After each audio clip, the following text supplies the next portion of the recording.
पदयात्रियों के निर्देश।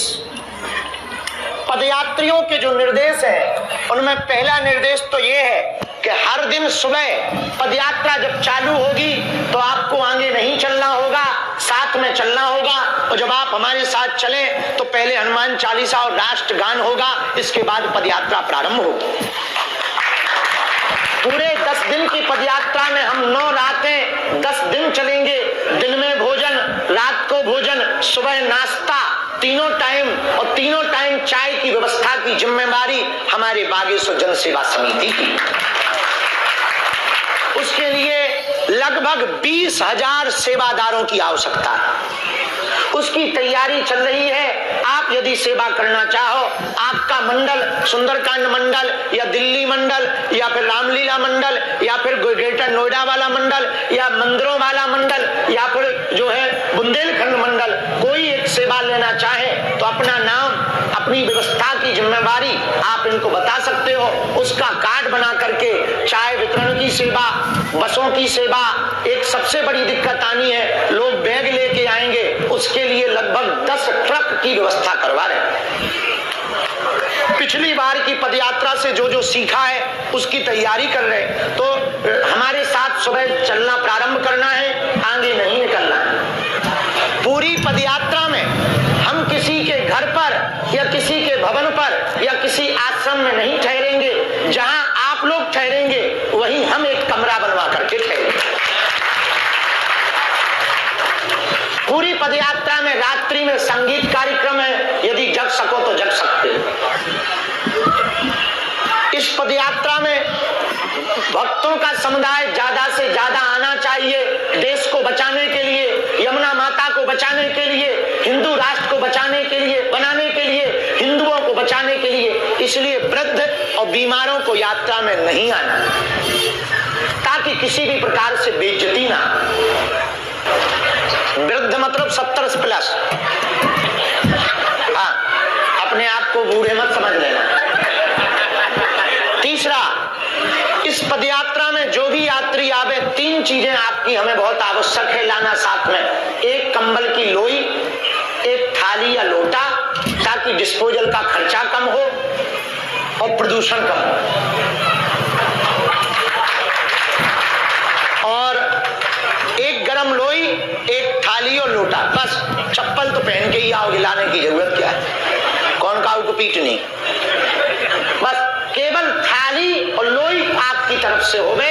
बाकी व्यवस्था गद्दे की हम करेंगे, बिछाने की हम करेंगे, टेंट की हम करेंगे, लाइट की हम करेंगे। 4 जनरेटर आज ही हमने बुलाए, 4 जनरेटर भी खरीद रहे हैं, ताकि कहीं पर लाइट की दिक्कत न जाए पूरी पदयात्रा।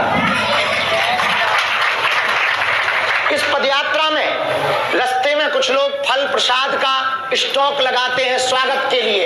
कोई लगाना चाहे तो खुली छूट दे देना, बस एक जगह नहीं, लंबा लंबा रखें, क्योंकि जो जवान होते हैं वो पहले टूट जाते हैं, पीछे वालों को सिर्फ दौना मिलते हैं। हमारा पिछली पदयात्रा का निजी अनुभव है। पूरे 9 दिन की पदयात्रा में बागेश्वर धाम से ओरछा में हमको किसी भी स्वागत में आज तक, एक जगह हमने पूछा यहाँ क्या स्वागत था, बोले समोसे, और तुम समोसा का दाना भी कह दो तो हमें नसीब नहीं हुआ। इसलिए एक जगह में नहीं, लंबे लंबे में लगाने की छूट है। पानी का स्टॉल, टैंकर, सब जो लगाना चाहे ग्राम पंचायत क्षेत्र या जो, वैसे कात्यायनी माता मंदिर वाले तो दिल खोले ही है और भी खोलना चाहिए। जहां पर पदयात्रा में रुके, विश्राम स्थल की जगह पर, इस बार पिछली बार की शिकायतें हमको मिली थी, इस बार चार्जिंग की व्यवस्था जरूर कराई जा रही है, पर मोबाइल चोरी की गारंटी नहीं,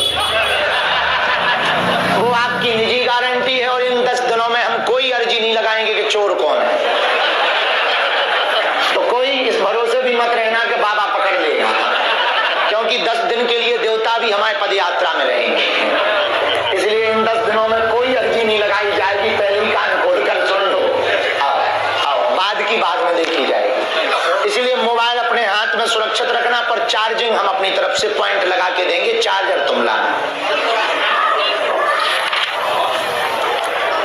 इस पदयात्रा में एम्बुलेंस, फायर ब्रिगेड को आप लोग तुरंत रास्ता देंगे, और यदि ऐसी कोई परिस्थिति बनती है तो तुरंत पूरे सेवादार और सभी सेवा प्रभारी आगे आकर के उस कार्य को पूर्ण करवाएंगे, एम्बुलेंस को निकलवाने की व्यवस्था करेंगे। इस पदयात्रा में जगह जगह आज से ही जितने लोग खड़े हैं, चाहे वो प्रभारी हो ना हो, मंडल के हो ना हो, हमारी प्रार्थना है आप सब लोग अपने अपने क्षेत्र में, अपने अपनी कॉलोनी में पीले चावल बंटवा दीजिएगा और अपनी अपनी सोशल मीडिया पर डाल सकते हो, ताकि देश में एक नई लहर खड़ी हो जाए, देश में एक नई स्थिति खड़ी हो जाए और देश में हिंदुओं की ताकत का पता पूरी दुनिया को लग जाए। पूरे पदयात्रा में कोई भी व्यक्ति किसी को गाली गलौच नहीं देगा। पूरे प्रभारी सुन लो, आप लोग किसी भी प्रकार का स्टेटमेंट नहीं देंगे, ना किसी को गाली देंगे, क्योंकि जैसे ही पदयात्रा प्रारंभ होने वाली होगी बहुत लोग लांछन लगाने आएंगे, बहुत से नेता बोलेंगे, बहुत से अभिनेता भी बोलेंगे, बहुत से देश की विरोधी ताकतें बोलेगी। हमें उससे कोई दिक्कत नहीं है, हम उनका जवाब देंगे और उनका जवाब है मौन। क्या? क्योंकि यदि हम उनमें फंस जाएंगे तो अपने काम से रुक जाएंगे। तो अपन को किसी भी व्यक्ति का, किसी भी विरोधी का कोई जवाब